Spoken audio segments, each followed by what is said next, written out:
first I thought it was best to show you some alternative process prints and some regular prints that have the same image, so that I explain you how I get from a regular image to the alternative process. And then towards the middle of the lecture and the end, I'll show you step by step what I make, the magic of the stuff I make, so that it happens as the print is on gold or on palladium. So basically, alternative process printing is one of the oldest way of printing in photography. It started in 1830 in Germany, and then it moved obviously in England, where everything happened photography-wise, England and France. But basically, alternative process photography, somehow simplified, is printing, contact printing, which means putting the negative next to attached on top of the paper you're using, that is being coated with a special chemistry. So that's how you can explain the alternative process instead of the regular silver gelatin printing, which is what we're used to see when we see a black and white photograph. But unfortunately, it's starting to disappear also and becoming more and more digital print. Alternative process photography is the most ecological you can get. The chemistry we use is totally safe and non-toxic to the environment. And so that's one of the actually biggest reasons I decided to go into it, so I could do it at home. How do we print with this kind of chemistries with light?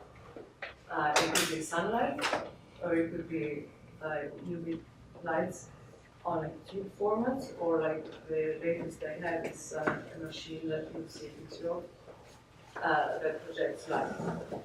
So the chemistry is extremely sensitive to light, so when you coat the paper, you're not allowed to have any light that is from the outside, but you can have some regular light or safe light.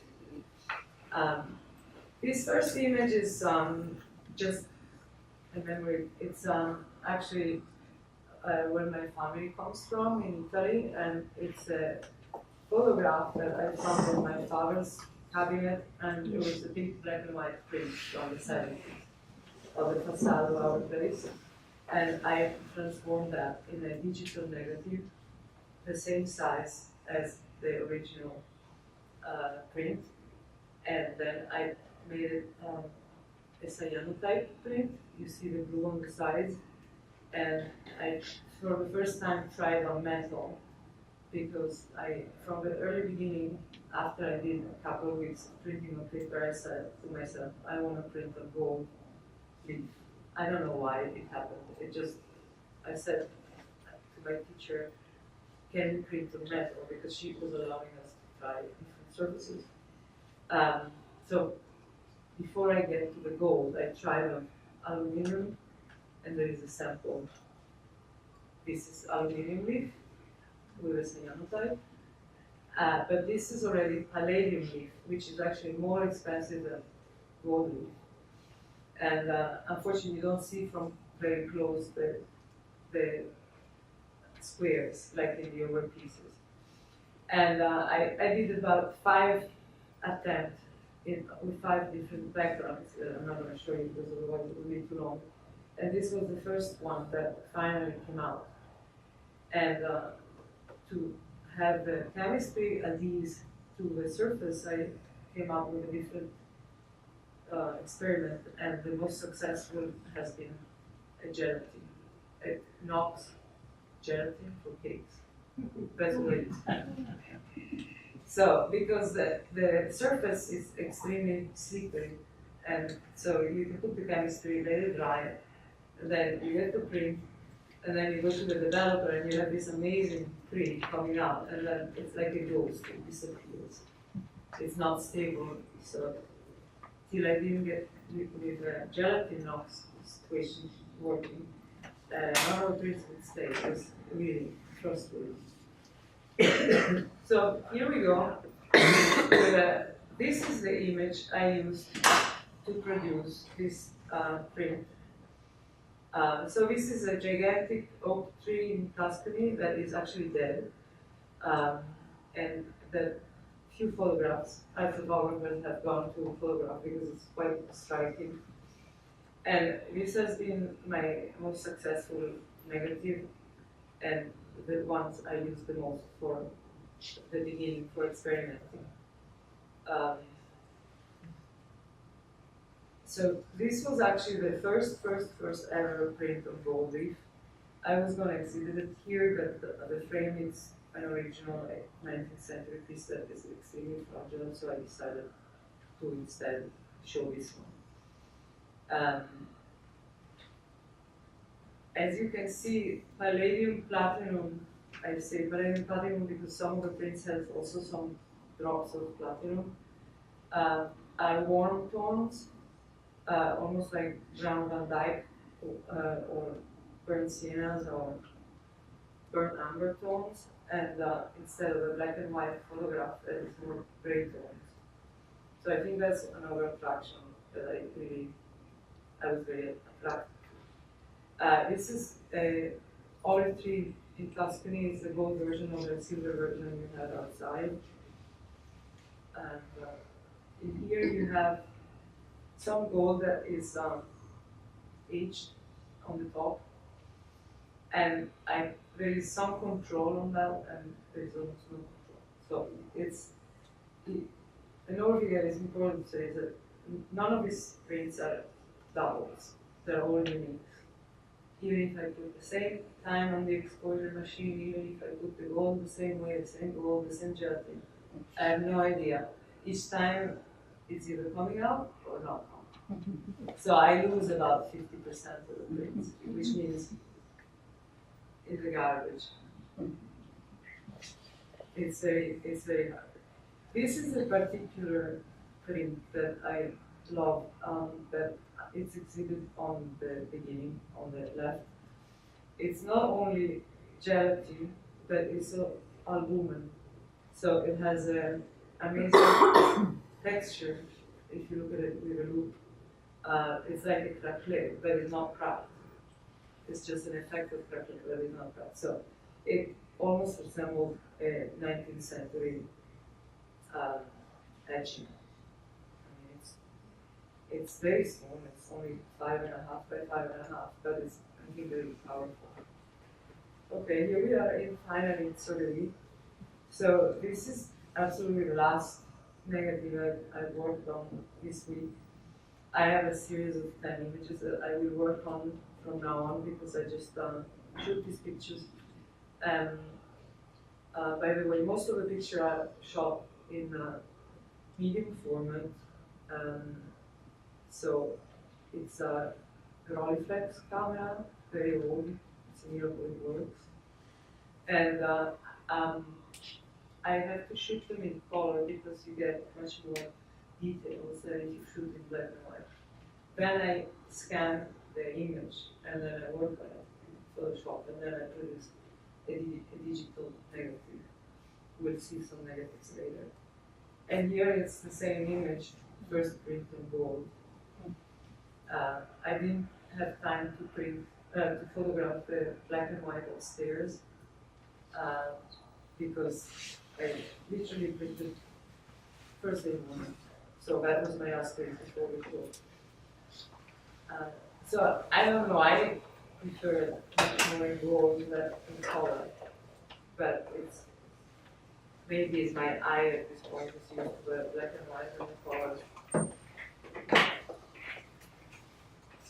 Okay, so here we have a sort of step-by-step explanation how I do the work.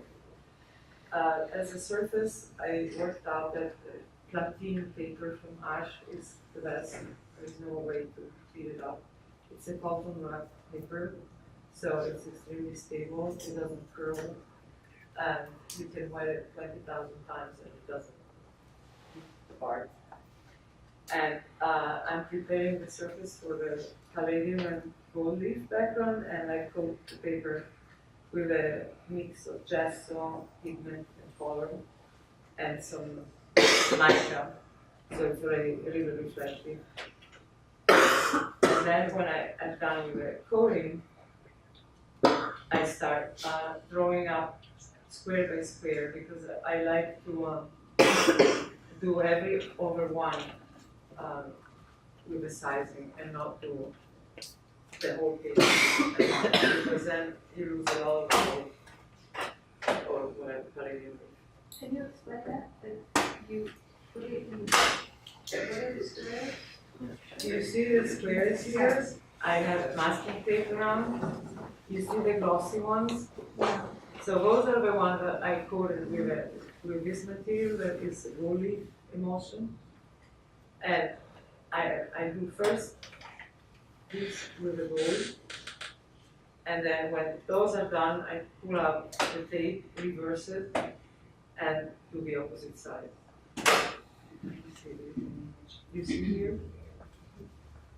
So you see this is glossy because it's just a medium, and then this is the palladium. And these are really nice tools. This is a special squirrel brush that we use in gold leafing that attracts the gold leaf. It's very light and helps you to use it on the size. And so once all this process is done, in this case here you see, it's hard to see that one is got the palladium leaf and one is plain, but that's because of the lighting. So once they're done, I have to put them all around as extremely flat as much as I can, and that's when I put the gelatin. And it's gelatin knots cooked, and the same proportion that I need to do on the box, nothing major. And I do 2 or 3 coats per, and I let the gelatin dry overnight, so I'm sure it is dry. And that's what saves me from losing the print. It makes the solution stay attached to the paper, to the gold. So here you see the gelatin is drying. And I discovered over the years I've been doing this that I cannot use just coated gelatin gold because it gets destroyed by the. It has to stay overnight. For some reason, it doesn't work if you do it right away. So now I'm very careful. I prepare ahead of time the papers. And here we have this amazing new light box, which they don't make anymore, with some negatives, just to show you that the negatives are not the usual small 35 millimeters, 120 millimeters long. So they are gigantic. They are the size of what I would get a print out. So,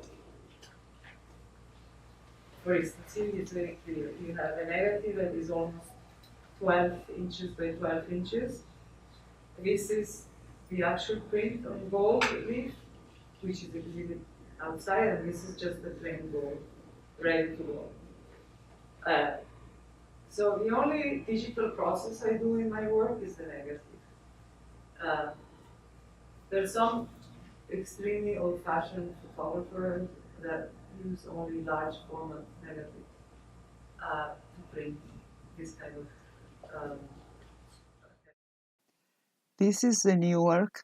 It's a machine that is used to print with light. Basically, you expose the paper prepared with a solution and the contact negative on top for a certain amount of units. And it's very stable, very reliable, and it's a very strong light projection. In the first plan, you can see the chemistry that I use to mix the emulsion that I put on the paper. This is my improvised darkroom in my bathroom. And I basically use, in the first staging, potassium oxalate developer, which is the best developer for platinum palladium printing. And then I have 3 baths of clearing agent EDTA. So generally, you're out of a darkroom in 20 minutes, and then you have a wash of half an hour underwater. Here are a few works in display on the second floor at the Saugerties Library. An olive tree on palladium leaf,